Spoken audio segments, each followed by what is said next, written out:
এই শোনো না, আমাদের অন্ধবিশ্বাস চ্যানেলটি যারা এখনো সাবস্ক্রাইব করেননি, প্লিজ সাবস্ক্রাইব করে দাও।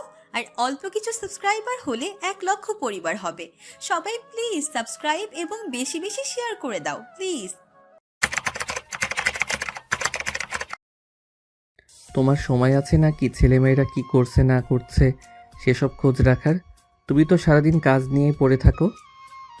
কাজ নিয়ে পড়ে থাকলেও তোমার উপর থেকে আমার নজর কিন্তু সরেনি, তোর না? জানি, আফটার অল আমি তোমাদের শেষ ভরসা বলে কথা। তোমাদের এত বড় ব্যবসায়ী কারবার পরবর্তীতে তো আমাকে দেখতে হবে। সূর্য তো আর এসব দেখবে না। সূর্য নিজের প্যাশন ফলো করেছে, ওর একটা ভবিষ্যৎ হচ্ছে। আর তুমি তুমি কি করছো? তোমার না আছে কোনো ফ্যাশন, না আছে কর্ম, শুধু মাসে মাসে লাখ লাখ টাকা খরচ করছো। পার মান্থন তোমার ব্যাংক অ্যাকাউন্ট থেকে 1.5 লাখ টাকার উপর উইথড্র করা হচ্ছে। এত টাকা কি করছো তুমি? টাকা কি তোমার বেশি হয়ে পড়েছে যে এত টাকা অকারণেই খরচ করছো? তরুণল চার কাপে চুমুক দিতে দিতে বাবার কথা শুনে একদম শান্ত ভঙ্গিতে, কোনো প্রতিক্রিয়াই দেখায় না। অতঃপর কাপটা টেবিলে রেখে বলে, দেখো বাবা, প্রথমত সূর্য যেমন ওর প্যাশন ফলো করছে, আমিও আমার প্যাশন ফলো করছি। কে বলল আমার প্যাশন নেই? আমারও প্যাশন আছে, আর আমি সেটার পিছনে প্রতিনিয়ত ছুটি।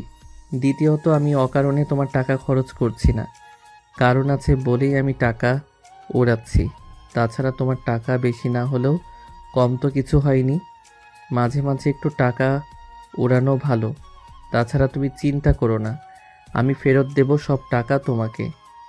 ততদিন অপেক্ষা করতে হবে তোমায়। চিন্তা করো না, ফেরত দেব বলেছি যখন ফেরত দেব। ততদিন প্লিজ আমাকে টাকার খোটা দিতে এসো না। ফেরত দিবে কিভাবে? আর আমি তোমার কি ফ্যাশন একটু শুনি, যে তুমিও তোমার ফ্যাশন ফলো করছো। সময় হলে জানতে পারবে, বাট সরি বাবা, এখন বলতে পারবো না। বলতে পারবে না? না। হাফাজ সাহেব তীক্ষ্ণ দৃষ্টিতে তাকিয়ে আছে ছেলের পানে। রাগে ইতিমধ্যেই তার চোয়াল শক্ত হয়ে এসেছে।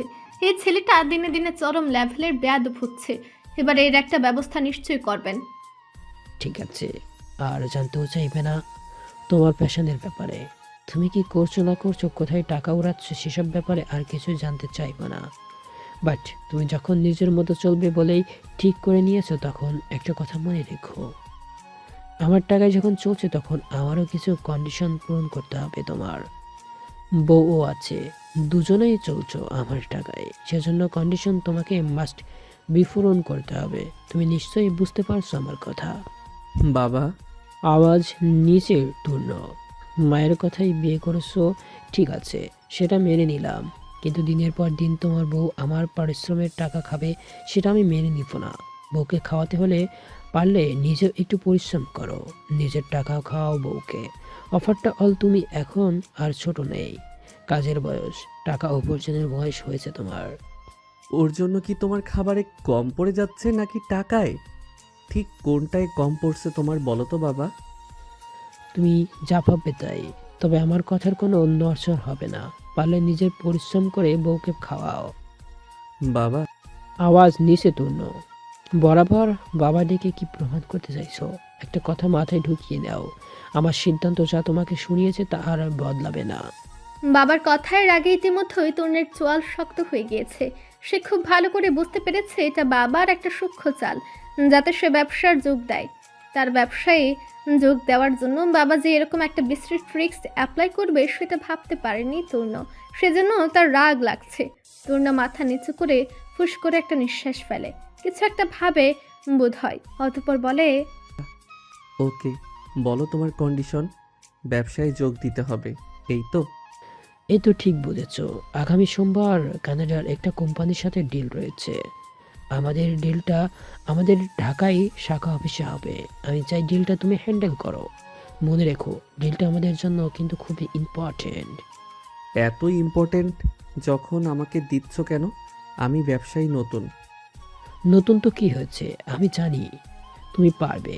আর তোমার সাথে আমাদের ওইখানকার ম্যানেজার থাকবে, ও তোমাকে সবকিছু বুঝিয়ে দিবে, বুঝছো? হুম। আর কিছু বলবে? আপাতত না। ওকে, আমি যাই তাহলে। তূর্ণ অনুমতি চাইলেও বাবার অনুমতির অপেক্ষা করে না, গট গট করে প্রস্থান করে সেখান হতে। ত্রিধা নিজের ঘরে জানালার কাছে রাখা ডিভানে পা তুলে আতশোয়া হয়ে বসে আছে, হাতে একটা বই, ওটাতেই চোখ বুলাচ্ছে সে। ওর ঘরের ডিভানটা একেবারে জানালার কাছে রাখা, ওখানে বসলেই বাইরে থেকে মৃদুমন্দ বাতাস আসে, যেটা ত্রিধার খুবই পছন্দের। ওর পাশে ব্যাতের মোড়াটায় প্রত্যাশা বসে, ও ডিভানে মাথা এলিয়ে বসেছে, সে যেন গভীর চিন্তায় মগ্ন। অনেকক্ষণ ধরেই ও ওভাবেই বসে আছে, অথচ একটা কথা বলেনি। ত্রিধা বই পড়ছিল বিধায় সেও চুপ ছিল, ভেবেছিল প্রত্যাশা কথা বলবে, অথচ মেয়েটা কথাই বলছে না দেখে এবার মুখ খুলে নিজেই। কি হয়েছে সোনা, অমন করে বসে আছো কেন? প্রত্যাশার থেকেই কোনো জবাব আসে না, মেয়েটা এখনো সেভাবেই বসে। ত্রিধা ওকে আবার ডেকে ওঠে। প্রত্যাশা, কি হয়েছে সোনা, মন খারাপ? অমন করে বসে আছো কেন? কথা বলছো না কেন? প্রত্যাশার উত্তর আসে না, তবে ফুপানোর আওয়াজ পেয়ে চমকে ওঠে ত্রিধা। দূরে করে বইটা বন্ধ করে সেটাকে আলগোছে পাশে রেখে সোজা হয়ে বসে। প্রত্যাশা হাতের ভাঁজে মুখ গুজে বসেছিল। ত্রিধা ওর মুখখানা দু হাতে আলগোছে তুলে চমকে যায়। মেয়েটার চোখে জলে টইটুম্বর, ফর্সা মুখখানা রক্তিম হয়ে উঠেছে, ক্ষণে ক্ষণে নাক টানছে, বোধহয় কান্না আটকাতে চাইছে। ত্রিধা আতঙ্কিত কণ্ঠে শুধায়, কি হয়েছে সোনা, কাঁদছো কেন? এ প্রত্যাশা, দেখো দেখি আমি কেঁদে মুখের কি অবস্থা বানিয়ে ফেলেছে। কি হয়েছে সোনা, না বলে বুঝবো কেমন করে? প্রত্যাশা ত্রিধার কোলে মুখ গুজে দিয়ে হু হু করে কেঁদে ওঠে। ত্রিধা ভেবে পায় না হঠাৎ কি হলো মেয়েটার। সকালে তো কেমন হাসি খুশি ছিল, তবে পরে বাড়িতে কিছু হলো? সে তো আজ বাড়িতেও ছিল সকাল থেকে, কেউ কিছু বলল কি মেয়েটাকে? কি হলো যে এভাবে কাঁদছে? ও প্রত্যাশার কান্না থামানোর চেষ্টা করে আর বার করে জিজ্ঞেস করতে থাকে, প্রত্যাশা, তোমাকে কি কেউ কিছু বলেছে? দাদু দাদু কিছু বলেছে তোমাকে? কিছু বলো প্রত্যাশা। ক্ষণকাল বাদে প্রত্যাশা ফুপে ফুপে উত্তর দেয়, না না না আপু, কেউ কিছু বলেনি, কেউ কিছু বলেনি। ত্রিধার ভ্রুজোড়া গুছিয়ে আসে, সে কোমল কণ্ঠে জিজ্ঞেস করে, তাহলে কাঁদছো কেন? কি হয়েছে? আমার ভালো লাগছে না আপু, কিচ্ছু ভালো লাগছে না। প্রত্যাশা এখনো ত্রিধার কোলে মুখ গুজে।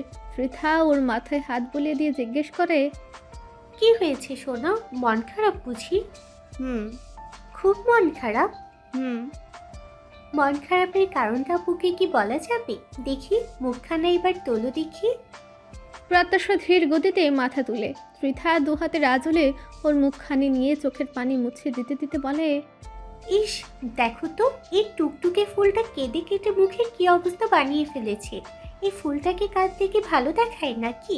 এই ফুলটাকে সবসময় হাসলেই ভালো লাগে। ফুলটা সবসময় কি সুন্দর করে খিলখিলিয়ে হাসে। আর হঠাৎ কি হলো মিষ্টি ফুলে? কি নিয়ে এত মন খারাপ শুনি? একবার বলেই দেখো, একেবারে মন খারাপ ভ্যানিশ করে দেবো দেখো। ত্রিধার কথায় কাঁদতে কাঁদতে একটুখানি ঠোঁট এলিয়ে হাসে প্রত্যাশা। কথাগুলোই যেন ওর মন খারাপ অর্ধেক দূর হয়ে যায়। সকালের সেই চা কাণ্ডের পর থেকে সারাটি দিন তার মন উদাস হয়েছিল।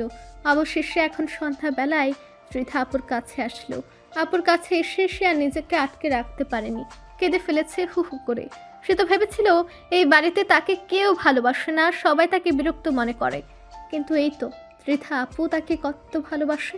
প্রত্যাশার বিষণ্ণ মনে একটুখানি আনন্দের ঝিলিক খেলে যায়। সে ত্রিধাকে শক্ত করে জড়িয়ে ধরে বলে, তুমি খুব ভালো আপু, খুব খুব ভালো।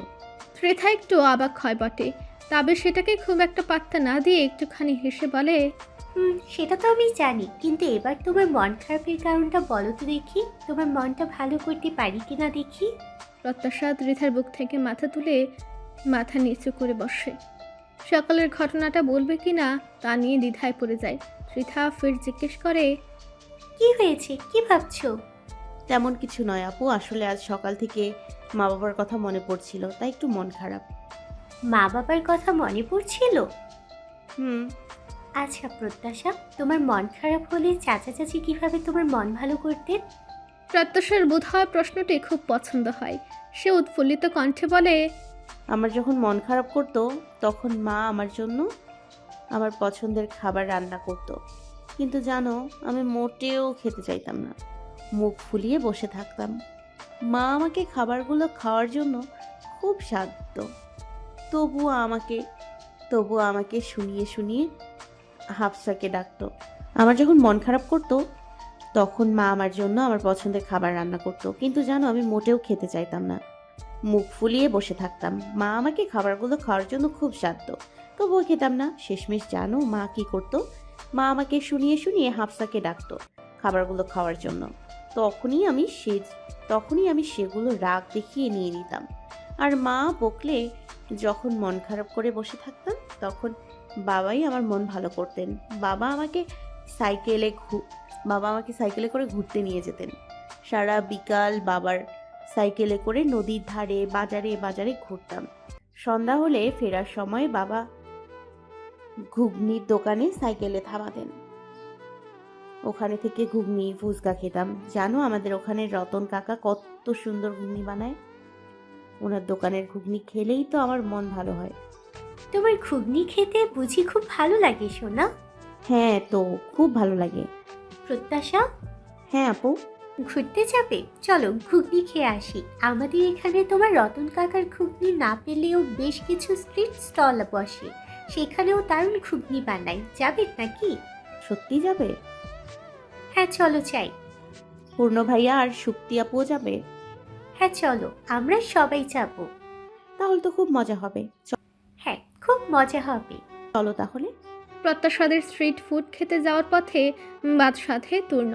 ত্রিধা ওকেও সাথে নিতে চেয়েছিল, তবে সাথে নিতে চাওয়াটাই বোধহয় ওর ভুল ছিল। ওকে সাথে না নিতে চেয়ে যদি ওরা নিজেরাই চলে যেত তবেই বোধহয় ভালো হতো। ত্রিধা তূর্ণের উপর এ নিয়ে বেশ তিক্ত বিরক্ত। সে বিরক্ত কণ্ঠে শুধায়, এই কি সমস্যা তোর বলতো? যাবি না কেন? ঠিক আছে তুই যাবি না মানলাম, কিন্তু আমাদের যেতে দিচ্ছিস না কেন? সমস্যা নিশ্চয়ই কিছু আছে, সেজন্যই যেতে দিচ্ছি না। এই নিয়ে এত ডেসপারেট হচ্ছ কেন? ডিসপারেট হবই নাই বা কেন? আমি মেয়েটাকে কত বড় মুখ করে বললাম আমি ওকে নিয়ে স্ট্রিট ফুড খেতে যাব। মেয়েটা কত খুশি হয়েছিল জানিস? ও তো আমার জন্য অধীর আগ্রহী বাহিরে অপেক্ষা করছে। ও ঠিকই বলেছিল, তুই আসলে একটা ঝামেলা, তোকে সাথে নিতে চাওয়াটাই ভুল হয়েছে আমার। কি? ও আমাকে ঝামেলা বলেছে? হ্যাঁ আসলেই তুই একটা ঝামেলা, সবসময় সবকিছুতে ঝামেলা পাকাস। ওকে ফাইন, আমি যখন ঝামেলাই তাহলে তোমাদের যাওয়ার বেলায়ও একটা ঝামেলা অবশ্যই পাকাবো। ঝামেলাটা হলো তোমরা এই রাতের বেলায় কোথাও যেতে পারবে না, দরকার পড়লে তাই যেতে হবে। তুই থাক তোর ঝামেলা নিয়ে, আমরা গেলাম। কথাটুকু বলেই ত্রিধা দরজার দিকে পা বাড়ায়। তূর্ণ ওকে এবারের বেশ শক্ত কণ্ঠে ডেকে ওঠে। আপি দাঁড়াও। ত্রিধা বিরক্ত নিয়ে পেছন ফিরে তাকায়, জিজ্ঞেস করে, কি হয়েছে? এদিকে এগিয়ে এসো, তারপর বলছি। ত্রিধা মুখ থেকে বিরক্তির সূচক ধ্বনি নিঃসৃত করে এগিয়ে আসে তূর্ণের নিকট, জিজ্ঞেস করে, কি হয়েছে? আপি অবুজের মতো বিহেভ করছো কেন? It's unexpected from you. সামনে তোমার বরের যে নির্বাচন, এটা কি ভুলে গেছো? এখন ভোটের জন্য পক্ষ বিপক্ষ উভয় দিকের লোকজনই পথে পথে ঘুরে বেড়াচ্ছে। তোমার মুখটা অনেকের কাছেই পরিচিত। তুমি জনপ্রিয় ছাত্রনেতা শাদাব আলমের বউ। কথাটা তোমার মাথায় রাখা উচিত। এই সময় বিপদ কখন কোন দিক থেকে আসে তা বলা যায় না। তার উপর রাতের বেলা আমি তোমাদের নিয়ে রিস্ক নিতে চাই না। বাবা আমাকে কাজের গোডাউন হাতে ধরিয়ে দিয়েছে, আমার পক্ষে এখন যাওয়াও সম্ভব নয়। প্লিজ বোঝো একটু। তূর্ণ ভুল কিছু বলেনি। এই ভোটের সময়টাতেই যত ঝুট ঝামেলা লেগে থাকে। বিপক্ষ দলের লোকেরা সব সময় উৎপেতে থাকে কিভাবে প্রতিপক্ষ দলকে পরাস্ত করা যায়। প্রতিবার এমপি নির্বাচনের আগে ঝামেলাগুলো হয়েই থাকে। সেখানে শাদাব এবার প্রথমবার ভোটে দাঁড়াচ্ছে, তার শত্রুর অভাব নেই। ত্রিধা এসব ভেবে ভেবে তূর্ণকে বলে, আচ্ছা ঠিক আছে, যাব না আমরা এবার। Happy? Yeah thanks Api for understand me. ত্রিধা এসব কথা ভেবে তূর্ণকে বলে, আপি আগুন আমাদের সবসময় পোড়াতেই জানে, আগুনের মধ্যে কখনো শীতলতা আসে না। যে আগুন তোমাকে সবসময় পোড়ায় সে আগুনের থেকে দূরে থাকাই ভালো। আগুনের কাছে শীতলতার আশা করাটা তোমার মস্ত ভুল। যেটা তুমি করছো প্লিজ দূরে থাকো ওই আগুনের থেকে, যা তোমার অন্তরকে পুড়িয়ে খাক করে দিচ্ছে। হ্যাঁ আপি, এবার তুমি আসতে পারো। পারলে আমার কথাগুলো ভেবে দেখো। ত্রিধা চলে আসে সেখান থেকে। তূর্ণ ফের ওর কাজে মনোযোগ দেয়। এখন ওর বেজায় ব্যস্ততা। নিজের কাজের সাথে সাথে বাবার কাজও করতে হচ্ছে। সামনে ডিলটা নিয়ে বেশ খাটাখাটনি করতে হচ্ছে। সহসায় তূর্ণের ফোনের মেসেজ টোনটা বেজে ওঠে। তূর্ণ বেশ বিরক্ত হয়। এই যন্ত্র হোক বা মানুষ, সব সময় ওর কাজেই সব সময় বিরক্ত করতে হবে। একটু শান্তিতে কাজ করার মতোই নেই। ফোনটা উল্টে রাখা ছিল, সেটাকে সোজা করে স্ক্রিনে নজর বোলাতেই তরুণীর মুখভঙ্গি পরিবর্তিত হয়। লালটের মাঝে 2-3টে ভাঁজ পড়ে। চোখ মুখ শক্ত হয়ে যায়। কিছুক্ষণ ওভাবে কুঁচকে তাকিয়ে থেকে ফোনটা হাতে নিয়ে দ্রুত গতিতে টাইপিং করে বোধহয় মেসেজের রিপ্লাই দেয়। তারপর ফের ফোনটা জায়গা মতো রেখে দিয়ে চেয়ারে গায়ে এলিয়ে বসে। অলস ভঙ্গিতে ঘাড়ে একাত ওকাত করে বলে, শালা হারামি, মনে হয় তোর উপরে যাওয়ার একটু বেশি শখ। Okay, it's doesn't matter for me. তোর শখ সে খুব তাড়াতাড়ি পূরণ করব। এতদিন তূর্ণের ভালো মানুষই দেখেছিস, এবার ফানানের হিংস্রতা দেখবি। তোর মরার ঘন্টি ফানান তাড়াতাড়ি বাজাবে। প্রত্যাশা প্রফুল্ল চিত্তে ঘরে আসে। তখন প্রায় রাত 10টা বাজে। এতক্ষণ সে ত্রিধার ঘরে এদিক সেদিক ঘুরে বেড়াচ্ছিল। ত্রিধা তাকে বাইরে ঘুগনি খেতে নিয়ে না যেতে পারলেও বাড়িতে নিজের হাতে বানিয়ে খাইয়েছে। এতেই প্রত্যাশা বেজায় খুশি। ঘুগনি খেয়ে আর ত্রিধা আপু পূর্ণের সাথে আড্ডা দিয়ে তার মন একেবারেই ভালো হয়ে গেছে। তবে ঘরে এসে তূর্ণকে দেখেই চোখ মুখ আধারে ছেয়ে যায়। রাগ লাগে লোকটার উপর। এই লোকের জন্যই তো এক্সট্রা আনন্দ মিস হয়ে গেল। বাইরে ঘুরতে গেলে তো আর আনন্দ করতে পারতো। নিজে কাজ করছে, নিজে যেতে পারছে না দেখে আমাদেরও যেতে দেয়নি। বদ লোক কোথাকার, হিংসুটে লোক। মনে মনে কথাগুলো বলে তূর্ণের দিকে ফিরে ভেঙচি কাটে প্রত্যাশা। তূর্ণ নিজের মতো কাজ করে চলেছে। প্রত্যাশার দিকে তার খেয়াল নেই। প্রত্যাশার রাগ লাগলেও তূর্ণের সাথে কোনোরূপ কথা বলে না সে। নিজের মতো লাইট অফ করে কাছে গিয়ে শুতে পারে না, কারণ লাইট অফ করতে চেঁচিয়ে ওঠে তূর্ণ। এই মেয়ে, লাইট অফ করলে কেন? দেখছো না আমি কাজ করছি। কাজ করছেন তো কি, আমি ঘুমাবো না? তো ঘুমাও, নিষেধ করছে কে? লাইট জ্বালিয়ে ঘুমাতে যাও। লাইট জ্বললে ঘুমাবো কি করে? লাইট না জ্বললে আমি কাজ করব কিভাবে? তুমি কম্বল মুড়ি দিয়ে শুয়ে পড়ো, তাহলে চোখে আর আলো লাগবে না। পারবো না। আপনি এত হিংসুটে কেন? কি আশ্চর্য, আমি এখানে হিংসার কি করলাম? আমি তো তোমাকে প্রপার সলিউশন দিলাম। এখন যা বলছি তাই করো। যাও, আলো জ্বালিয়ে এসো। পারবো না, আমার এখন গরম লাগছে। আপনি কম্বল মুড়ি দিয়ে কাজ করুন। তূর্ণ এবার একটু নড়ে চড়ে বসে। প্রত্যাশার দিকে ঘুরে বসে বলে, আমি কম্বল মুড়ি দিয়ে কাজ করব? হুম। এই প্রত্যাশা, তোমার মাথার স্ক্রু কি কিছু ঠিক আছে নাকি সব গেছে? কি মাথায় আবার স্ক্রু থাকে নাকি যে ঠিক থাকবে? ও, আমি তো ভুলে গিয়েছিলাম তুমি একটা আস্ত পাগল। তুমি তো এসব কিছুই বুঝবে না। আমি পাগল নই। হ্যাঁ, তুমি পাগল নও। You are completely a psycho, বুঝেছো? কথাটা বলতে বলতেই তূর্ণ গিয়ে আলো জ্বালিয়ে দিয়ে আসে। প্রত্যাশা এবার একটু বোধহয় খেপেই যায়। দ্রুত পায়ে তূর্ণের সামনে দাঁড়িয়ে 2 হাত কোমরে রেখে শুধায়, বাতি নেভালেন কেন? আর আপনি আমাকে ইংরেজিতে পাগল বললেন? ইংরেজি বোঝো তুমি? বুঝবো না কেন? আমি কি স্কুলে যাইনি নাকি? আমি কি অশিক্ষিত নাকি? না, তুমি বহুত শিক্ষিত। তা তুমি কোন ক্লাস পর্যন্ত শিক্ষা অর্জন করেছো? 8। আমি আরো অনেক পড়তাম। বাবা বলেছিল আমাকে আরো অনেক অনেক পড়তে হবে। আমার উপর অনেক দায়িত্ব, সেগুলো পূরণ করতে হবে। কিন্তু তার আগেই মা বাবা মারা যায়। মা বাবা মারা যাওয়ার পর আর স্কুলে যাওয়া হয়নি। প্রত্যাশার গলার স্বর একটু নরম হয়ে যায়। কথাগুলো বলতে গিয়ে মেয়েটা বোধহয় একটু আনমনা হয়ে যায়। তূর্ণ জিজ্ঞেস করে, আর স্কুলে যাওনি কেন? আমার পড়াশোনার নাকি অনেক খরচ। চাচা চাচিদের অত টাকা নেই আমার পড়ার খরচ চালানোর মতো, তাই আমার স্কুলে যাওয়া বন্ধ হয়ে গিয়েছিল। ঠিক আছে, মন খারাপ করার দরকার নেই। তোমাকে আবার এখানকার স্কুলে ভর্তি করে দেব। কবে দেবেন? প্রত্যাশার কণ্ঠে উত্তেজনা।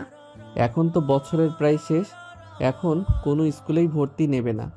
নতুন বছর শুরু হোক, তারপর একেবারে নতুন ক্লাসে ভর্তি করে দেব, ঠিক আছে? সত্যি আপনি অনেক ভালো। প্রত্যাশার আনন্দিত কণ্ঠ। একটু আগেই না আমি হিংসুটে ছিলাম, তারপর আপির সাথে কি যেন বললে? ও হ্যাঁ, ঝামেলা। এর মধ্যেই ভালো হয়ে গেলাম। যখন যেমন কাজ করবেন তখন তাই তো বলবো।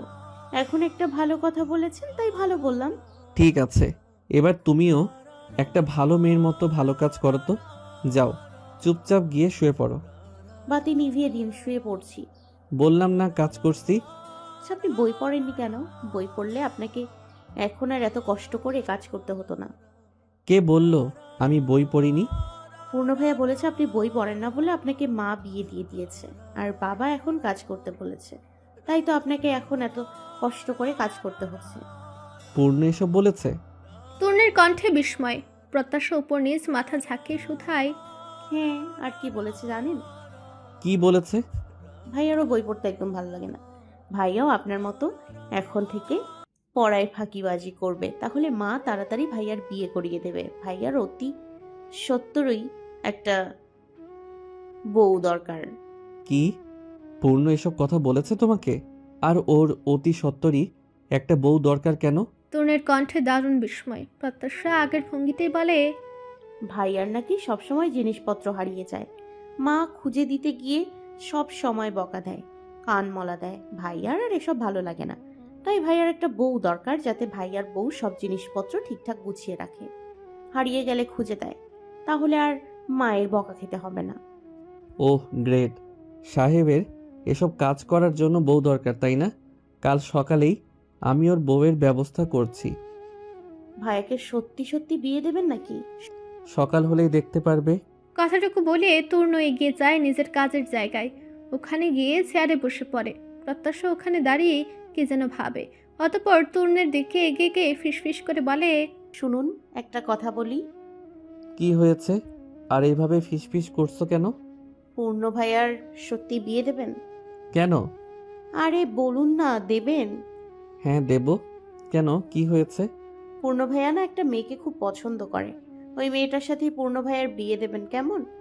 ভাইয়াও চায় ওই মেয়েটাকে বিয়ে করতে, কিন্তু ভয়ে আপনাদের বলতে পারে না। ওই মেয়েটার সাথে বিয়ে হলে ভাইয়া সারাদিন আকাশে উড়বে বলেছে। আমি বলে দিলাম এই গোপন কথা আপনাকে, বিয়ে হওয়ার আগে মেয়ে দেখতে হয় না। আপনারা যদি আবার অন্য মেয়েকে পছন্দ করে ফেলেন, তাই আপনারা এই মেয়েটার সাথেই ভাইয়ার বিয়ে দেবেন, ঠিক আছে? প্রত্যাশার কথা শুনে তাজ্জব বনে যায় তূর্ণ। বিস্মিত লুচনের কিছুক্ষণ চেয়ে থাকে প্রত্যাশার পানে। অতঃপর চোখ মুখ শক্ত করে বলে, ওর খুব প্রেম বিয়ের স্বাদ জেগেছে না? সকালটা হতে দাও, তারপর ওর সব স্বাদ পূরণ করছি আমি। ইচড়ে পাকা ছেলে একটা। তূর্ণের অবশ্য পূর্ণের বিয়ের স্বাদ মেটানোর জন্য সকাল পর্যন্ত অপেক্ষা করতে হয় না। পূর্ণ নিজেই আসে তূর্ণের ঘরে। দরজায় টোকা নিয়ে অনুমতি নিয়ে ঘরে ঢুকে। ভাইকে কাজ করতে দেখে নিঃশব্দে প্রত্যাশার পাশে গিয়ে দাঁড়ায়। প্রত্যাশা সবে শুতে নিয়েছিল। পূর্ণকে দেখে থেমে যায়। পূর্ণ প্রত্যাশার সন্নিকটে দাঁড়িয়ে ফিসফিস করে শুধায়, এই প্রত্যাশা, আমার সাথে একটু ওদিকে চলো তো, কথা আছে। ব্যালকনির দিকে ইশারা করে বলে পূর্ণ। প্রত্যাশা ওর মতো ফিসফিসে শুধায়, কি হয়েছে ভাইয়া? আগে ওদিকে চলো, এখানে বললে ভাইয়া শুনতে পাবে। আচ্ছা চলুন। পূর্ণ প্রত্যাশা ব্যালকনির দরজার মুখে গিয়ে দাঁড়ায়। পূর্ণ বলে, আমি তোমাকে ওই মেয়েটার কথা আর বিয়ের কথা বলেছি, এটা যেন ভাইয়ার কানে না যায়, এটা বলতে এসেছিলাম তোমাকে। প্রত্যাশা আকাশ থেকে পড়ার মতো করে শুধায়, কি? এটা আপনি আমাকে আগে বলেননি কেন? আমি তো ওনাকে বলে দিয়েছি এসব কথা। হোয়াট? তুমি ভাইয়াকে বলে দিয়েছো? প্রত্যাশা অপরাধী ভঙ্গিতে হ্যাঁ সূচক মাথা নাড়ায়। পূর্ণের মাথায় হাত দিয়ে চলে যায়। তুমি কি বোকা প্রত্যাশা, ভাইয়াকে কেন বললে? কারণ ও চাইছিল তুই যাকে পছন্দ করিস তার সাথেই যেন তোর বিয়ে দিয়ে বিয়ের শখ পূরণ করা হয়। ও বলে তো তোর উপকারই করেছে পূর্ণ। তোর তাড়াতাড়ি বিয়ে হবে তোর পছন্দের মেয়ের সাথে। ভাইয়ের কথা শুনে চোখ বড় বড় করে বিস্মিত চাহনিতে ফ্যালফেল করে চেয়ে থাকে পূর্ণ। পূর্ণ ব্যালকনির দরজার সাথে হেলান দিয়ে দাঁড়িয়ে পূর্ণের দিকে চেয়ে আছে। পূর্ণ তূর্ণের দৃষ্টি উপেক্ষা করে ওর কথা শেষ হলে কটমুটির চাহনিতে প্রত্যাশার দিকে তাকায় পূর্ণ। এই মেয়েটাকে ধরে এক থাপ্পড় মারতে মন চাইছে পূর্ণের। সব বলে দিল ভাইয়াকে। কি বোকা এই মেয়েটা। তূর্ণ ওর চাহনি লক্ষ্য করে বলে, এই যে বাবু সাহেব, ওদিকে না, আমার দিকে তাকাও। আমি ঠিক করেছি মায়ের সাথে কাল সকালেই তোমার বিয়ের ব্যাপারটা নিয়ে কথা বলবো। দেন বিয়ে। কি করবে নাকি বিয়ে? শেষ কথাটা ভ্রু নাচিয়ে শুধায় তূর্ণ। পূর্ণ আহত কণ্ঠে বলে, ভাইয়া তুমি ওর কথা বিশ্বাস করেছো কেন? আমি ওর সাথে মজা করে বলেছিলাম, আর সত্যি ভেবে তোমাকে এসে বলে দিয়েছে। এসব সত্যি নয় ভাইয়া। তোর যে একটা মেয়ের সাথে চক্কর চলছে সে খবর কিন্তু আমার কাছেও আছে। কে? হ্যাঁ, আমি কিন্তু সব জানি, বাট ভেবেছিলাম তুই ভালো হয়ে যাবি তাই মাকে বলেনি, কিন্তু তুই তো দেখে বিয়ে অবধি চলে গিয়েছিস। এবার বাড়িতে তো তোর বিচার বসাতে হবে দেখছি। ভাইয়া বিশ্বাস করো, আমার কারোর সাথে চক্কর ফক্কর কিছুই চলছে না। আমি শুধু একটা মেয়েকে পছন্দ করি ভাইয়া। হোয়াট? চল মায়ের কাছে যাই, ওখানে গিয়েই কথা হবে। পূর্ণ চরম অসহায় চোখে তরুণীর দিকে তাকায়। সে জানে ভাইয়া কিছু বলবে না, তবে মাকে আজে বাজে বলে আচ্ছা মতো ধুলাই খাওয়াবে তাকে। অবশ্য ভাইয়ার ধুলাই খাওয়ার চেয়ে মায়ের ধুলাই খাওয়া ভালো। ভাইয়ের ধুলাই মানে মারাত্মক ভয়াবহ জিনিস। সেবার একটুখানি ফুটবল খেলতে গিয়ে বিপক্ষ দলের একজনের সাথে মারামারি করেছিল বলে ভাইয়া উল্টে তার উপরেই রাগ দেখিয়ে কি মারটাই না মেরেছিল তাকে।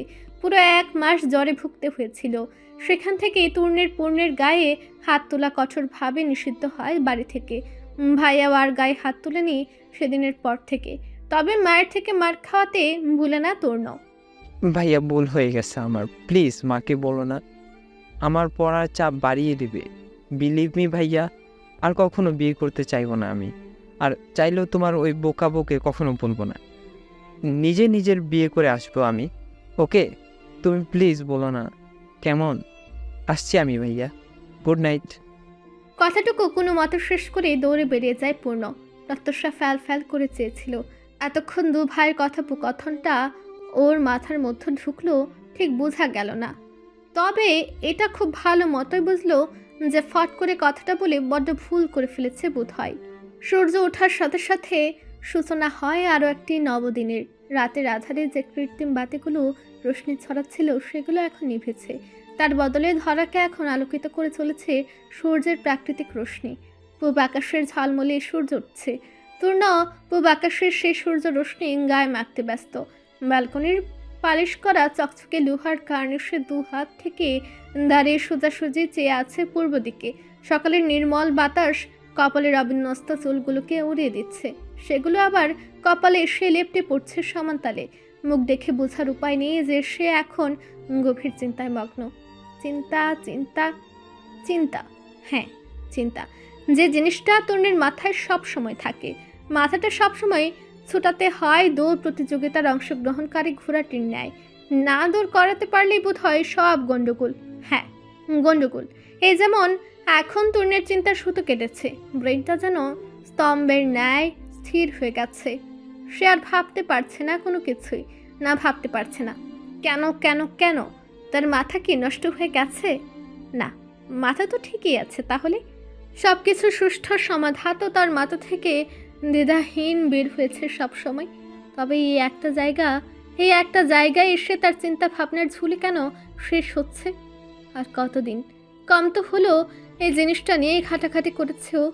তাকে খুঁজে চলেছে পাগলের মতো। তাহলে কেন পাচ্ছে না ওকে? আজ অবধি তার ফুলিয়াটুকু পেল না। সেই মানুষটাকে দেওয়া কথা সে কবে পূর্ণ করতে পারবে? কবে তার একমাত্র সম্বলকে তার কাছে ফিরিয়ে দিতে পারবে? কবে শেষ হবে এই খোঁজাখুঁজির খেলা? কবে মিটে যাবে এই সকল ধাঁধা? কবে পূর্ণতা পাবে এই? দরজার ঠকঠকে শব্দ এলোমেলো ভাবনার সুতো কাটে তরুণীর। ঘাড় বাঁকিয়ে ঘরের দিকে চেয়ে কণ্ঠ উচ্চে শুধায়, কে? উপাস থেকে মানুষটা আওয়াজ দিলে তরুণ গিয়ে দরজা খুলে দেয়। দরজা খুলে জিজ্ঞেস করে, কি ব্যাপার হঠাৎ সকাল সকাল আমার ঘরে আগমন যে? কি দরকার? দরকার তো আছে বহুত। আর হ্যাঁ, এখন এটা শুধু তোর ঘর নয়, এটা প্রত্যাশারও ঘর। ভুলে গেছিস? How funny! তুমি কেন ভুলে যাচ্ছ? এটা আমার ঘর। আমি নেহাতি ভালো মনের মানুষ বলে ওকে এই ঘরে ঠাঁই দিয়েছি। তুই যে কত ভালো মনের মানুষ জানা আছে আমার। শর্ত সামনে থেকে খাম্বার মতো দাঁড়িয়ে আছিস কেন? তূর্ণকে পাশ কাটিয়ে ঘরে ঢুকে ত্রিধা। তূর্ণও ওর পিছে পিছে এসে বলে, আমি খাম্বা নই, তুমি লম্বা কম। কি? তুই কি আমার হাইট নিয়ে খোটা দিচ্ছিস তূর্ণ? তাহলে শুনে রাখ, মেয়ে হিসেবে আমার উচ্চতা ঠিকই আছে। তুই খাম্বার মতোই লম্বা হয়েছিস। তোমার উচ্চতা ঠিক থাকলে আমার উচ্চতাও ঠিক আছে। আই অ্যাম অনলি 5 ফুট 11 ইঞ্চি। এটাকে তোর অনলি মনে হয়? উফ, আমিও না তোর সাথে বাজে তর্ক করছি। কে বলেছে তর্ক করতে? তুই তো আমার পায়ে পা দিয়ে ঝগড়া করতে আসছিস। দেখ তোর আর কিছু বলিস না। আম লিটারালি ডেসপারেট নাও। প্রত্যাশা কোথায়? জানি না, ওয়াশরুমে বোধ হয়। তুমি সকাল সকাল এত ডেসপারেট কেন? ওয়াশরুমে কি করছে ও? কি আশ্চর্য, আমি কিভাবে জানবো? হতে পারে শাওয়ার নিচ্ছে। তুমি বলো তোমার কি হয়েছে? ত্রিধা কিছুক্ষণ চোখ ছোট ছোট করে তরুণের দিকে চেয়ে থাকে। তরুণ ওকে অমন করে চেয়ে থাকতে দেখে ভ্রুজোড়া গুছিয়ে জিজ্ঞেস করে, হোয়াট? আমার দিকে এভাবে তাকিয়ে আছো কেন? কোথায়? ব্যালকনিতে। ওখানে বসে কথা বলি। তোর সাথে কথা আছে আমার। কি কথা? ডেসপারেট কেন শুনবি না? ওকে, চলো। বিরক্ত কণ্ঠে কথাটা বলতে বলতে থেমে যায় তরুণ। বিস্মিত লোচনে তাকায় ত্রিধার দিকে। সন্দেহবাতিক কণ্ঠে জিজ্ঞেস করে, কি হয়েছে? Everything is okay? Nothing is okay. কি হয়েছে খবর রাখিস কিছু? কি হয়েছে? প্রত্যাশা সকাল সকাল গোসল করছে কেন? আমি কি জানি, করছে, ওর ইচ্ছা হয়েছে তাই। ওর ইচ্ছে হয়েছে তাই? তোদের মধ্যে কিছু হয়নি তো? তোদের বিয়ে হয়েছে ঠিক আছে, তবে মনে রাখিস ও কিন্তু এখনো ছোট। ও ছোট, এটা মনে রাখার কি আছে? আর আমাদের মধ্যে আবার কি? তোদের মধ্যে কিছু হয়নি বলতে কি মিন করতে চাইছো আপি? তুই যা বুঝেছিস তাই। হোয়াট? তরুণের কণ্ঠে চরম বিস্ময়, যেন সপ্ত আকাশ থেকে টুপ করে পড়লো এক্ষুনি। 14 বছরের এক কিশোরীকে বিয়ে করতে শুনে যতটা না বিস্মিত হয়েছিল ও, তার থেকে বহু গুণ বেশি বিস্মিত হয়েছে আপের এমন ধারা কথা শুনে। তরুণ বিস্মিত কণ্ঠে শুধায়, আর ইউ ক্রেজি আপি? তুমি এমনটা ভাবলে কি করে? তোমার মাথায় যে এরকম একটা ভাবনা এসেছে সেটা দেখেই তো আমি অবাক হচ্ছি। তোমার মাথায় এরকম আজে বাজে ভাবনার উদ্রেক হলো কিভাবে বলো তো? এরকম ভাবনার উদ্রেক আমার মাথায় হয়নি, মায়ের মাথায় হয়েছে। হোয়াট? তোমরা কি সবাই একসাথে পাগল হয়ে গেলে নাকি আপি? আমি একটা জিনিস বুঝতে পারছি না, তোমরা এমনটা ভাবলে কি করে? আমাকে কি কোনোভাবে তোমাদের কাছে ব্রেইনলেস মনে হয়? How ridiculous. Shame on yours over thinking. তরুণের রাগত স্বর। ত্রিধা নিজেও বুঝতে পারে সেও তখন মায়ের বলা ওসব কথা শুনে হুটহাট এসে ভুল ভালভাবে কথাটা তোলাটাই ভুল হয়েছে। সে এবার একটু নরম কণ্ঠে বলে, কুল ভাই, আমার কথা মন দিয়ে শোন। কি হলো? ওদিকে তাকিয়ে আছিস কেন? আমার দিকে তাকা। তরুণ রাগে অন্যদিকে মুখ ঘুরে নিয়েছিল। এবারে ত্রিধার দিকে তাকিয়ে বলে, হ্যাঁ, বলো বলো, আমার উপর আর কি কি আজে বাজে ব্লেম করার বাকি আছে? করে নাও। আরে রাগ করছিস কেন? আগে আমার কথাটা তো শোন। প্রত্যাশা তো বেশ এই কয়েকদিন সকালবেলায় গোসল করছে। আমি কি কিছু বলেছি? আমি বিষয়টাকে স্বাভাবিকভাবেই দেখেছি। কিন্তু আজ সকালে মায়ের সে কথায় কথায় কি বলেছে জানিস? প্রত্যাশাটাকে গোসল করার কারণ হিসেবে বলেছে ও তোর সাথে থাকছে বলে সকালবেলায় গোসল করছে। এতে সবাই কি বুঝবে তুই বল? কি? ও আমার সাথে কখন থাকলো? আমার মনে হয় ও তোদের এক ঘরে থাকাটাকে মিন করেছে। আর ও বাড়িতে এসব কথা বলে বেরিয়েছে? হ্যাঁ। ও আল্লাহ, এই মেয়ে তো এই কদিনে আমার মাথা খারাপ করে দিচ্ছিল, এবার আমার চরিত্রটাই একেবারে খারাপ করে দিল। এই মেয়ে এত পাগল কেন আপি? এ কি কিছুই বোঝে না?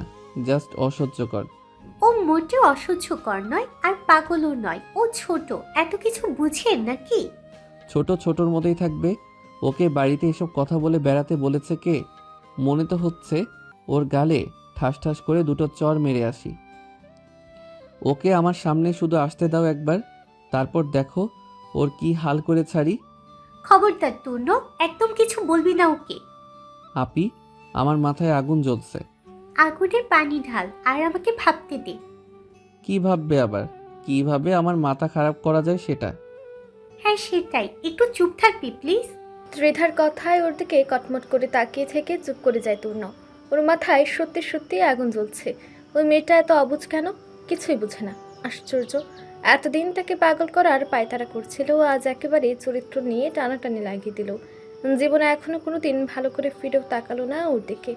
আর এই পাগলের এক কথায় বাড়ির সবাই কি নাকি ভেবে বসেছে। না জানিস সামনে আর কি কি করবে এই মেয়ে।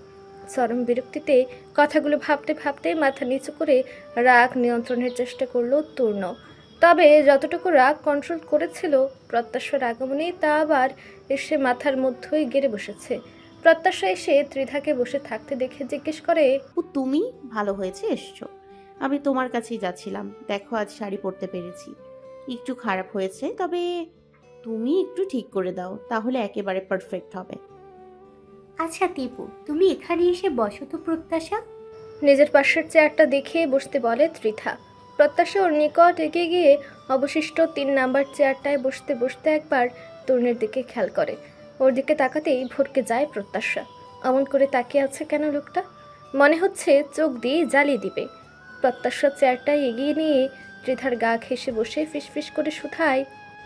প্রত্যাশার মতোই ফিসফিস করে উত্তর দেয় ত্রিধা। প্রত্যাশা মাথা নেড়ে বলে, ঠিক আছে। প্রশ্নগুলো ত্রিধা এবার স্বাভাবিক স্বরেই করে। আচ্ছা প্রত্যাশা, আগের দিন দাদু তোমাকে ঘরে রেখে কি বলেছিল? আমি তো বলেছিলাম তোমাকে পরে বলবো। প্রত্যাশা, এখনই বলো, আমার জানাটা প্রয়োজন। কি হয়েছে আপু? কি সমস্যা তোমার? এত প্রশ্ন করো কেন? আপি কি জিজ্ঞেস করছে সেটার উত্তর দিতে পারছো না? ওদের কথার মাঝে তরুণের চোটপাটে বিরক্ত হয় ত্রিধা। ওকে ধমকে বলে, তুই চুপ থাক না ভাই, আমরা কথা বলছি তো।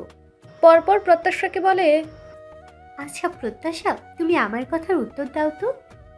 আমি কি করলে আমার উপর দাদু আর রাগ করবে না সেটা বলেছি। কি বলেছিল তোমাকে? প্রত্যাশা সেদিনের সব কথা খুলে বলে। ওর কথা শুনে বিস্মিত লোচনে ত্রিধা তরুণ একে অপরের দিকে তাকায়। মুহূর্তেই নিজের বিস্ময় ভাবটা কাটিয়ে ত্রিধা প্রত্যাশাকে বলে, ঠিক আছে প্রত্যাশা, তুমি আমার ঘরে গিয়ে অপেক্ষা করো, আমি এসে তোমার শাড়ি ঠিকঠাক করে দিচ্ছি, কেমন? আচ্ছা। প্রত্যাশা ভয়ে ভয়ে চলে আসে সেখান থেকে। সে কি কোনো ভুল করে ফেললো নাকি? এমন ভাবে আপু জিজ্ঞাসাবাদ করলো কেন? আর এই লোকই বা তার দিকে এভাবে চেয়েছিল কেন? প্রত্যাশা চলে যেতেই ত্রিধা তরুণকে বলে, দেখলি তো, তুই শুধু শুধু ওর উপর রাগ দেখাচ্ছিলি। ওকে দাদু যা বলেছে ও তাই করেছে, যাতে দাদুর চোখে ভালো হতে পারে। ওর কি দোষ এতে? ও এত অবুঝ কেন? ওর বয়স হিসেবে ও একটু বেশি অবুঝ নয় কি আপি? ওর এটাই দোষ?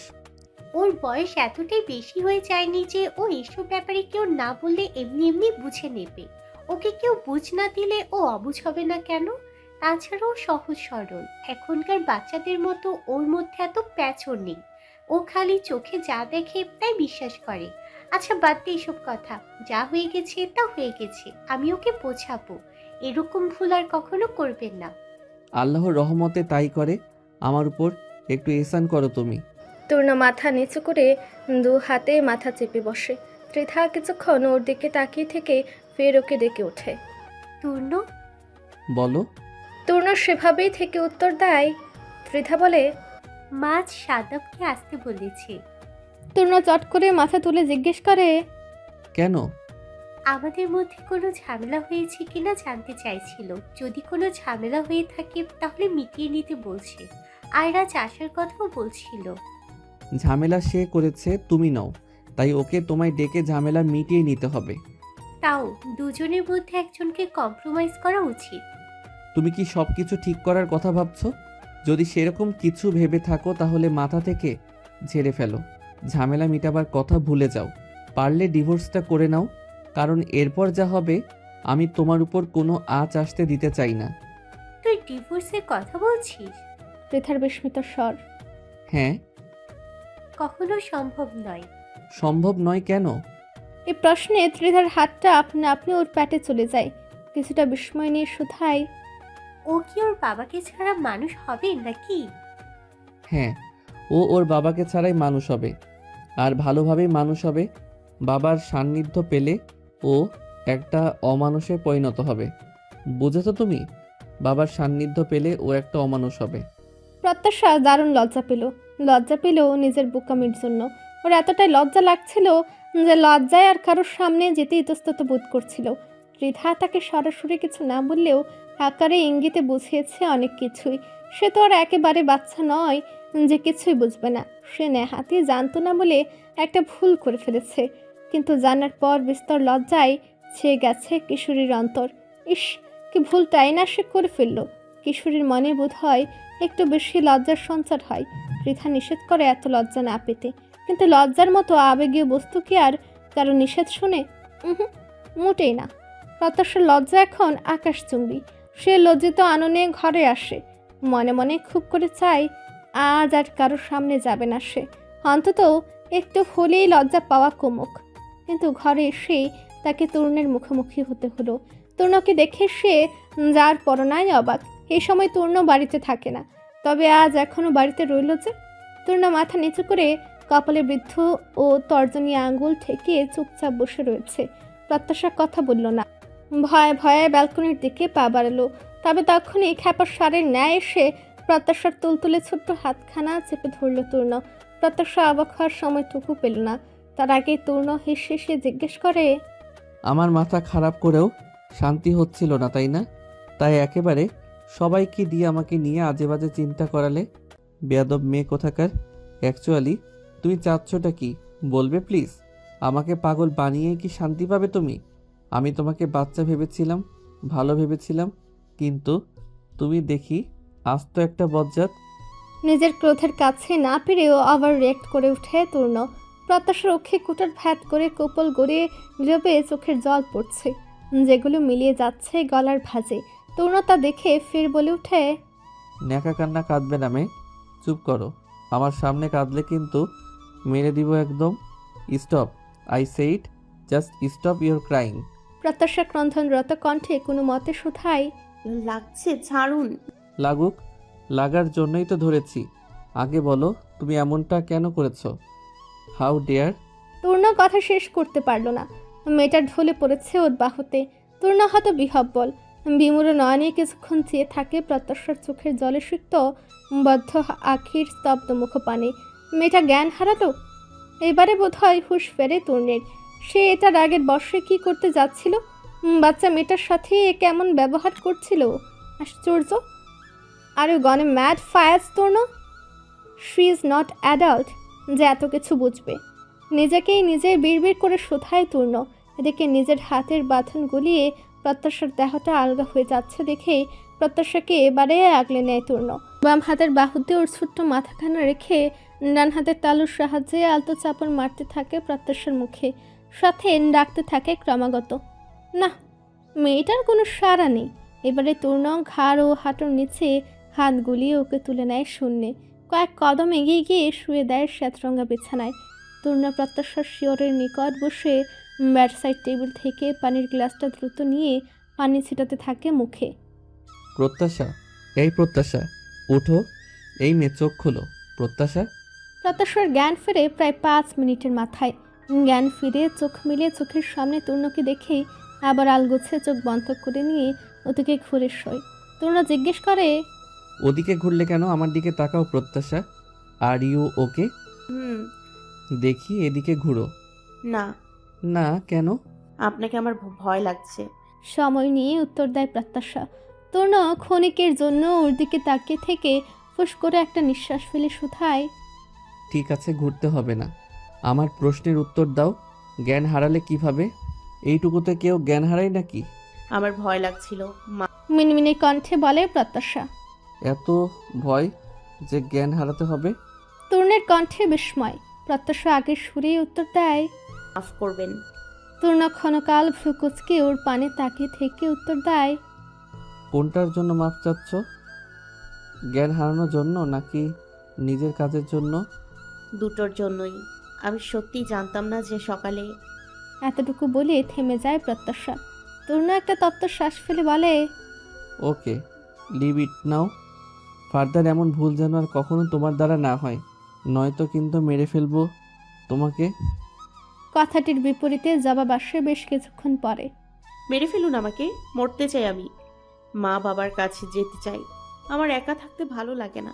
সবাই কেমন যেন শুধু নিজের কথা ভাবে, আমার কথা কেউ ভাবেই না। জানেন, একদিন মা বলেছিল এই পৃথিবীর মানুষগুলো বড্ড স্বার্থপর। সবাই নিজের স্বার্থ অন্বেষণে ব্যস্ত থাকে, কেউ কারো ব্যাপারে ভাবে না। তখন স্বার্থ বা স্বার্থপর কোনো কিছুর মানেই বুঝতাম না। মা বাবা মারা যাওয়ার পর বুঝেছি স্বার্থ কি, স্বার্থপর কারা, কে আপন আর কে পর বুঝেছি মা বাবা ছাড়া আমার কেউ কখনোই আপনই ছিল না। মা বাবা মারা যাওয়ার পর আমি নিঃস্ব, রিক্ত হাতে একা একা এই এত বড় পৃথিবীতে থেকে কি করব। আমি সত্যি যেতে চাই মা বাবার কাছে। প্রত্যাশা, তরুণের কণ্ঠে চরম বিস্ময়। এই মেয়ের মুখে এমন ধারা কথা সে কখনোই আশা করেনি। না ভেবেছিল এই মেয়ের মুখ দিয়ে এত কঠিন কঠিন কথা বের হবে। মেয়েটা এসব কথা শিখলো কোথা থেকে? প্রত্যাশা নিঃশব্দে কাঁদছে। তরুণ ওর মুখ না দেখেই সেটা বুঝে ফেলে, কারণ কথাগুলো বলতে গিয়ে সে থেমেছে বারে বারে। তরুণ প্রত্যাশার মাথায় হাত রাখতে গিয়েও থেমে যায়, নিজের হাতটা পুনরায় গুটে নেয়, শুধু মুখে বলে, ঠিক বলেছ মেয়ে। এই স্বার্থের দুনিয়ায় অধিকাংশই স্বার্থ খুঁজেই বেড়ায়, তবে সবাই নয়। স্বার্থের দুনিয়ায় শুভাকাঙ্ক্ষীও রয়েছে, যারা বিনা স্বার্থে সর্বদা তোমার ভালো চাইবে, খারাপ ভালো সবসময় তোমার পাশে থাকবে, তোমার সাথে থাকবে। দেখো, জীবনে চলার পথে স্বার্থপরদের ভিড়ে পেয়ে যাবে তোমার শুভাকাঙ্ক্ষী। তুমি তো সবে পৃথিবীটাকে চিনতে শিখেছ মেয়ে, এখনও এই পৃথিবীর অনেক কিছু তোমার জানার, বোঝার, শেখার বাইরে। এখনও কিছুই শেখনি তুমি, কিছুই দেখনি। আসল নকলের পার্থক্য বোঝনি। এখন অবধি শুধু দুনিয়ার চাকচিক্য দেখছো, আধার দেখনি। তোমার মা বাবা আধার থেকে আগলে তোমাকে চাকচিক্যতা দেখিয়েছে শুধু। এখন যখন তারা নেই তোমাকে আগলে রাখার জন্য, তখন একটু একটু করে আধার চিনতে শিখেছ কে তোমার আপন আর কে তোমার পর। তবে এই চেনা জানাও এখনো বড্ড কাঁচা তুমি, এখনো অনেক কিছু চিনতে হবে, জানতে হবে তোমাকে। সবে তো তোমার পথ চলার শুরু, এখন এসব বলছো কেন? জানতে চাও না কিছু? শিখতে চাও না কিছু? শুভাকাঙ্ক্ষীর সঙ্গ চাই না বুঝি তোমার? প্রত্যাশা ততক্ষণে ঘুরে তাকিয়েছে তরুণের দিকে। এতক্ষণ মন্ত্রমুগ্ধের ন্যায় শুনছিল তরুণের কথাগুলো। এবারে ওর প্রশ্নে বলে, চাই তো। ঠিক আছে, এবার চোখের জল মুছে উঠে পড়ো ঝটপট। আজ তোমাকে নিয়ে যাব তোমার একজন শুভাকাঙ্ক্ষীর কাছে, যে তোমাকে নিঃস্বার্থভাবে ভালোবাসে। শুভাকাঙ্ক্ষী আমার? যেতে চাও না তার কাছে? চাই তো, কিন্তু কে সে? তোমার মৈত্রী বুবু। প্রত্যাশার চোখ দুটো জল জল করে ওঠে। আলগোছে মাথা চেপে চকিতে শোয়া থেকে উঠে বসে, উত্তেজিত কণ্ঠে শুধায়, সত্যি মৈত্রী বুবুর কাছে যাব আমরা? রেডি হয়ে নাও তাড়াতাড়ি, নেক্সট 50 মিনিটের ভিতরে বের হব আমরা। আচ্ছা। প্রত্যাশা দারুণ খুশি। কতদিন পর আবার নিজের গ্রামে ফিরবে সে, মৈত্রী বুবুর সাথে দেখা করবে, মা বাবার স্মৃতি মেশানো নিজের ঘরখানায় যাবে। প্রত্যাশার সময় ব্যয় না করে উঠে রেডি হতে চলে যায় দ্রুত। প্রত্যাশার স্থান ত্যাগ করতেই নিজের মনে আওড়ায়, দুনিয়াটা বড্ড স্বার্থপর, সবাই নিজের স্বার্থ হাসিলের প্রচেষ্টায় লিপ্ত। এই স্বার্থ সিদ্ধির জন্য পাপ করতেও অনেকে দুবার ভাবে না। দিনের পর দিন মুখোশের আড়ালে থেকে ভালো মানুষের বেশে অন্যের ক্ষতি করে নিজেদের স্বার্থ সিদ্ধি করে চলে নিরন্তর। আর যারা অন্যের ভালো চেয়ে এই মানুষরূপী জানোয়ারগুলোকে থামাতে চায়, তারাই হয়ে যায় মানুষের কাছে অমানুষ। গ্রামের আঁকা বাঁকা অসমতল রাস্তা ধরে এগিয়ে চলেছে তরুণের লাল রঙা জিপ গাড়িটা। শহরের সমতল রাস্তা ছেড়ে গ্রামের পিচডালা রাস্তায় ঢুকেছে অনেকক্ষণ আগেই, তবু গন্তব্য এখনও পৌঁছাতে পারেনি। অতিথিপুর গ্রামটা শহর ছেড়ে অনেকটা দূরে। ওই গ্রামটিতে প্রত্যাশার নীড়, সেখানেই তার ছেলেবেলা থেকে বেড়ে ওঠা। সেখানে যাওয়ার খুশিতে ঝলমল করছে তার বদন। সকালে কি হয়েছিল না হয়েছিল এতক্ষণে সেসব বোধ হয় ভুলে বসেছে। তাই তো প্রাণ খোলা মিঠে হাসিতে মেতে উঠেছে ক্ষণে ক্ষণে। আজ আর শাড়ি পরেনি, শাড়ি পরতে নিচ্ছিল, তবে তরুণ নিষেধ করেছে কঠোরভাবে। ও শুনেছে তরুণের নিষেধ, পাছে যদি আবার গ্রামে না নিয়ে যায় সেজন্য। আজ ও পরেছে কালো রঙের ফুল হাতা আনারকলি কুর্তা। কালো রঙটা ওর ফর্সা গায়ে ফুটে উঠেছে বড্ড। মাথায় জর্জেট ওড়নাটা পেঁচেছে ভালো মতোই, তবু বাতাসে ওড়নার ফাঁক গলিয়ে বাচ্চা চুলগুলো বেরিয়ে কপালে আছড়ে পড়ছে ক্ষণে ক্ষণে। এ নিয়ে বেশ বিরক্ত সে।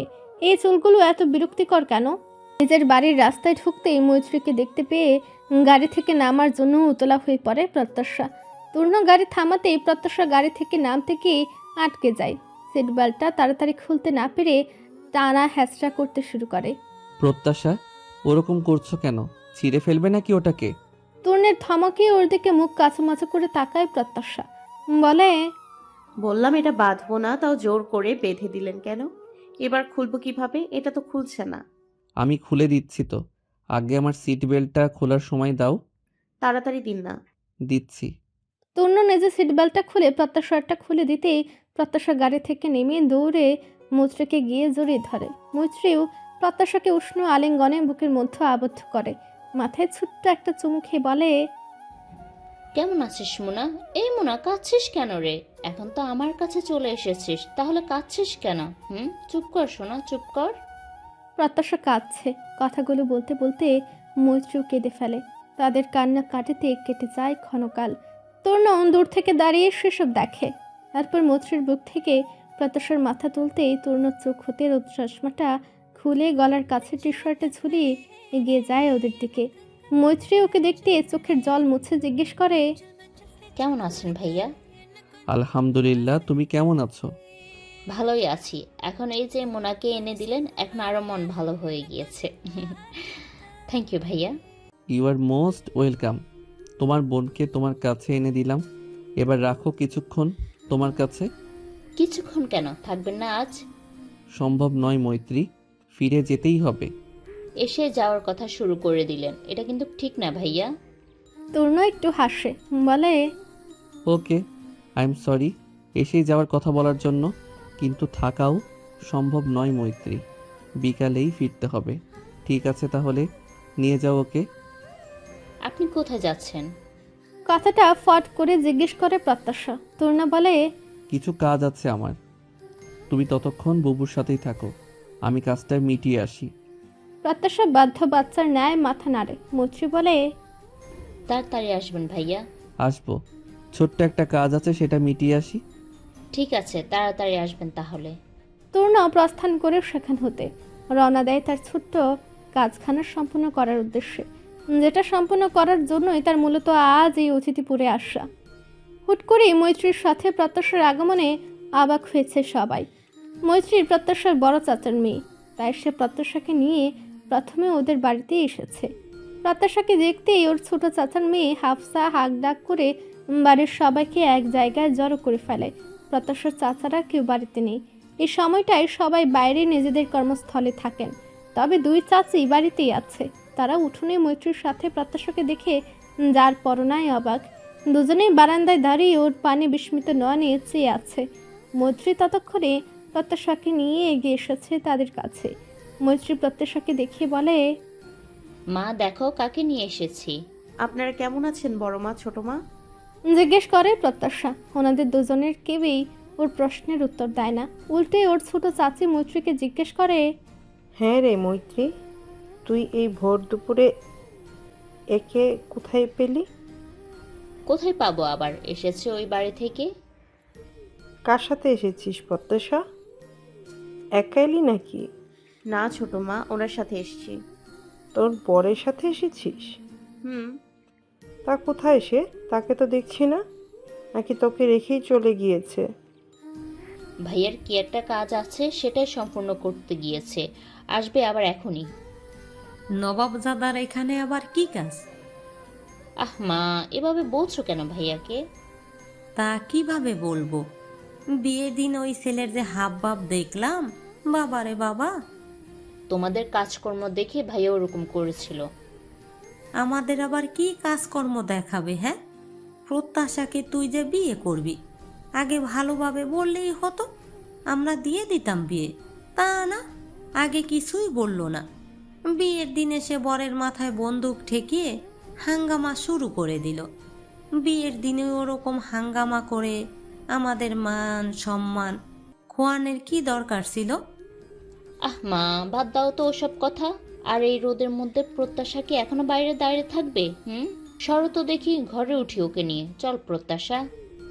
বড় লোকের বউ এখন, রোদ কি আর সহ্য হয়? বাতাস করো ওকে মৈত্রী, আমাদের ঘরে তো আর ওইসব এসি টেসি নেই, ফ্যানের বাতাস আর সহ্য হবে তোর? আহ মা, এত বাজে বকো কেন তুমি? মেয়েটা এলোই তো মাত্র, এর মধ্যে এসব শুরু করেছো? ভেতর থেকে কিছুটা ধমকে বলে ওঠে মৈত্রী। পরপর প্রত্যাশাকে বলে, কিছু মনে করিস না মোনা, জানিস তো মা কিরকম। কিছু মনে করেননি বুবু? এই তো লক্ষ্মীটি, আয় বস এখানে। ইস, গেমে কি অবস্থা হয়েছে, পানি খাবি? না বুবু, এত ব্যস্ত হচ্ছ কেন? তুমি আমার কাছে এসে বসো তো। মৈত্রী তবুও এক গ্লাস পানি আনে প্রত্যাশার জন্য, তারপর ওর পাশে বসে। ওর দিকে কিছুক্ষণ চেয়ে থেকে ধীরে সুস্থে মৃদু কণ্ঠে জিজ্ঞেস করে, তুই ওখানে ভালো আছিস তো প্রত্যাশা? হ্যাঁ, ভালো থাকবো না কেন? ওখানে ওরা সবাই কেমন? ওরা সবাই খুব ভালো বুবু। ভাইয়ার সাথে তোর সম্পর্ক কেমন? সব ঠিকঠাক আছে তো? না, উনি খুব খারাপ। সে কি? সব সময় বকে, নাকের ডগায় রাগ নিয়ে ঘোরে, আমার সাথে সব সময় চোটপাট দেখায়। আমার তো ওনাকে দেখলে কেমন ভয় লাগে। তুমি ওনাকে ওরকম করতে নিষেধ করে দিও তো। মৈত্রী প্রত্যাশার দিকে ছোট ছোট চোখে চেয়ে থেকে বলে, ভাইয়াকে তো দেখে মনে হচ্ছে না উনি ওরকম করে তোর সাথে। তুমি তো সেই বিয়ের দিন দেখেছিলে, আর আজ দেখছো, এটুকু দেখাতেই বুঝবে কেমন করে। মৈত্রী প্রত্যাশার বাহুতে আলতো হাত ছুঁয়ে বলে, তোদের হুট করে বিয়ে হয়েছে তাই হয়তো ভাইয়া এরকম করছেন, তারও তো সবকিছু মানিয়ে নিতে সময় লাগবে না? তাছাড়া ভাইয়ার তো একটু রাগ বেশি, দেখিস সবকিছু আস্তে আস্তে ঠিক হয়ে যাবে। ভাইয়া তোকে খুব ভালো রাখবে, খুব ভালোবাসবে। আমাকে ভালোবাসবে? হুম। উনি তো আমাকে সহ্য করতেই পারেন না, ভালোবাসবে কেমন করে? ভালোবাসবেই না বা কেন? তুই ভাইয়ার বউ বলে কথা, তার উপর এত মিষ্টি একটা মেয়ে, একেবারে গোলাপ ফুলের মতন। এই ফুলটাকে ভাইয়া ভালো না বেসে যাবে কোথায় শুনি? দেখিস সময়ের সাথে সাথে তোদের মধ্যে সব ঠিক হয়ে যাবে, ভাইয়াও তোকে খুব ভালোবাসবে। মৈত্রীর কথাই বোধ হয় কিঞ্চিত লজ্জা পায় কিশোরী, মাথাটা আলগুছিয়ে নিচু করে ফেলে। অবশ্য নিজের প্রশংসায় লজ্জা পেল নাকি তরুণের ওকে ভালোবাসার কথা শুনে লজ্জা পেল সেটা ঠিক বোঝা গেল না। মৈত্রী ওর মুখের দিকে চেয়ে থেকে হেসে শুধায়, কি রে মেয়ে, লজ্জা পাচ্ছিস নাকি? মুখ লাল হচ্ছে কেন? প্রত্যাশা তড়িৎ নিজের গালে হাত ছোঁয়ায়, অসহায় কণ্ঠে বলে, কোথায় লাল হচ্ছে? তুমি ভুল দেখছো। মৈত্রী এবার শব্দ করে হেসে ফেলে। ওর হাতের সাহায্যে গাল থেকে প্রত্যাশার হাত সরিয়ে বলে, দেখি দেখি, এই তো লাল হচ্ছে, এতটুকু কথাতেই এত লজ্জা? বাহ বাহ। বুবু, মোটেও ওসব কথায় আমি লজ্জা পাইনি। তুমি এখন এভাবে হাসছো কেন? তোমার এই হাসির জন্য আমার লজ্জা লাগছে। তুমি চুপ করো না বুবু। অসহায় কণ্ঠে শোধায় প্রত্যাশা। মৈত্রী হাসতে হাসতে বলে, আচ্ছা ঠিক আছে, আর হাসবো না। হাসবো না বললেই মৈত্রী প্রত্যাশার দিকে তাকিয়ে আবার হেসে ফেলে। প্রত্যাশা একটা হতাশার শ্বাস ফেলে। তার সত্যি সত্যি এখন মৈত্রীর হাসির কারণে দারুণ লজ্জা লাগছে। অতিথিপুরের স্থানীয় থানায় বসে আছে তূর্ণ। তার ঠিক সামনে বসে আছে জাজরেল টাইপের থানার ওসি মিজানুল ইসলাম। তার মুখ দেখেই বোঝা যাচ্ছে এই মুহূর্তে দারুণ তিক্ত বিরক্ত তিনি। তার বিরক্তির কারণটা এই মুহূর্তে তূর্ণ বেশ ভালো মতোই বুঝতে পারছে। তাকে এই ভর দুপুরে বাড়ি থেকে ফোন করে ডেকে নিয়ে আসা হয়েছে, তাই নিয়েই তার ৮০% বিরক্তি। ভদ্রলোক এই সময় আসতে চাচ্ছিলেন না, তবু তূর্ণ নামক ব্যক্তিটির চুপাটে আসতেই হলো তাকে। তূর্ণ বেশ সায়সী ভঙ্গিতেই বিনা কথাবার্তায় প্রায় ১০ মিনিটের মতো বসে আছে। তিনি কিছু জিজ্ঞেস করলেও কোনো উত্তর আসেনি তূর্ণীর দিক থেকে। এটাও তার বিরক্তির অন্যতম কারণ। তিনি এবার বেশ বিরক্তি ও শ্লেষাত্মক গলায় বলেন, আপনার কি মতলব বলুন তো মশাই? আমাকে এই ভর দুপুরে বাড়ি থেকে এনেছেন কি সঙ্গের মতো বসে থাকার জন্য? কিছু বলার হলে বলুন, নয়তো যেতে পারেন আপনি। আপনার সামনে বসে থাকা ছাড়া অনেক কাজ আছে আমার। ভদ্রলোকের কথার বিপরীতে তূর্ণ দারুণ হেসে শুধায়, বাড়িতে নাকে সর্ষের তেল দিয়ে ভুসভুস করে নাক ডেকে ঘুমানোর কাজ? Mind your language mister. আপনার কিছু বলার হলে দয়া করে বলুন, নয়তো আসুন এখান থেকে। ওকে, আপনি মনে হয় একটু বেশি বিরক্ত হচ্ছেন। এতটা বিরক্ত হচ্ছেন যখন কাজের কথাটা বলেই ফেলি। কি বলেন? হ্যাঁ বলুন। ওহো মিস্টার ইসলাম, আপনার উচিত ছিল অন্তত এক চায়ের অর্ডার করা আমার জন্য। আফটার অল এতক্ষণ বসে আছি বলে কথা, তার উপর আমার কথাবার্তা একটু দীর্ঘও হতে পারে। আপনি এখন চা খেতে চাচ্ছেন? ইয়া। কথা বলার নাম করে চা খেতে চাওয়ায় আরও এক ধাপ এগিয়ে বিরক্ত হন মিজানুল ইসলাম। তবে এই মুহূর্তে এই আধ পাগল লোকটার অভিযোগ শুনে তাকে ভাগাতে পারলেই তার শান্তি। বেশভূষায় বড়লোক বলেই মনে হচ্ছে। এরা আর কিছু পারুক না পারুক, টাকার গরমটা বেশ ভালোই দেখাতে পারে। তিনি বিরক্তি ভাবটা মনে রেখেই একজন হাবিলদারকে ডেকে দুজনের জন্য ২ কাপ চা দিতে বলেন। চা অবশ্য আসে বটে, তবে তূর্ণ চায়ের কাপে হাতও লাগায় না। তাতে আরেক দফা বিরক্ত হয় মিজানুল ইসলাম। চা দিতে বলে চা খায় না, এই আবার কেমন ধারা মানুষ? আপনি প্লিজ এবার বলবেন আপনার অভিযোগটা কি মিস্টার আনন্দ? আগে আপনার সমস্ত অফিসারকে এক্ষুনি জায়গা খালি করতে বলুন, পার্সোনাল টক করবো আপনার সাথে। আপনার যা বলার আছে সবার সামনে বলুন। It's personal officer and I want to talk with you personally, so একটু প্রাইভেসির ব্যবস্থা করুন অফিসার। ভদ্রলোক তরুণের দিকে কিছুক্ষণ তীক্ষ্ণ দৃষ্টিতে তাকিয়ে থাকেন। কিছুক্ষণ পরপর সেখান থেকে সেখানে কর্মরত অন্য অফিসার ও হাবিলদারদের জায়গাটা কয়েক মিনিটের জন্য খালি করতে বলেন। তরুণ এবারে কোনো ভনিতা ছাড়াই জবাব দেয়, নিয়মিত ভালোবাসার গল্প শুনতে এবং পড়তে আমাদের অন্ধবিশ্বাস চ্যানেলটি সাবস্ক্রাইব করে পাশে থাকা বেল আইকনটি ক্লিক করুন। ধন্যবাদ সবাইকে।